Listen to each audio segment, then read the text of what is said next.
Ավետարան ըստ Հովհաննեսի գլուխ 2։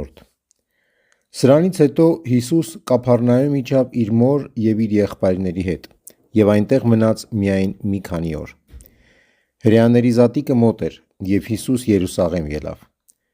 Եվ տաճարի մեջ գտավ նրանց, որ վաճառում էին արջառներ, ոչխարներ և աղավնիներ, ինչպես նաև լումայափոխներ, որ նստած էին, և չվանից խարազան շինեց ու բոլորին տաճարից դուրս հանեց, նաև ոչխարներն ու արջառները, իսկ լումայափոխների պղնձադրամները ցիրուցան արեց և նրանց սեղանները շուռ տվեց։ Իսկ աղավնի վաճառողներին ասաց. «Դրանք այստեղից վերցրեք և իմ հոր տունը վաճառատան մի վերածեք»։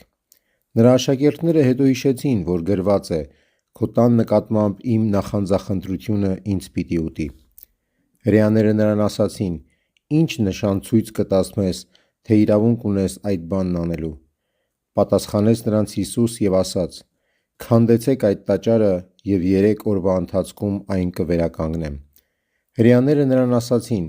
«46 տարում շինվեց այս տաճարը, իսկ դու 3 օրում այն պիտի վերականգնես»։ Բայց նա իր մարմնի տաճարի մասին էր խոսում։ Իսկ երբ մեռելներից հարություն առավ, նրա աշակերտները հիշեցին, թե այդ է, որ ասել էր, և հավատացին գրքին ու այն խոսքին, որ Հիսուս ասել էր։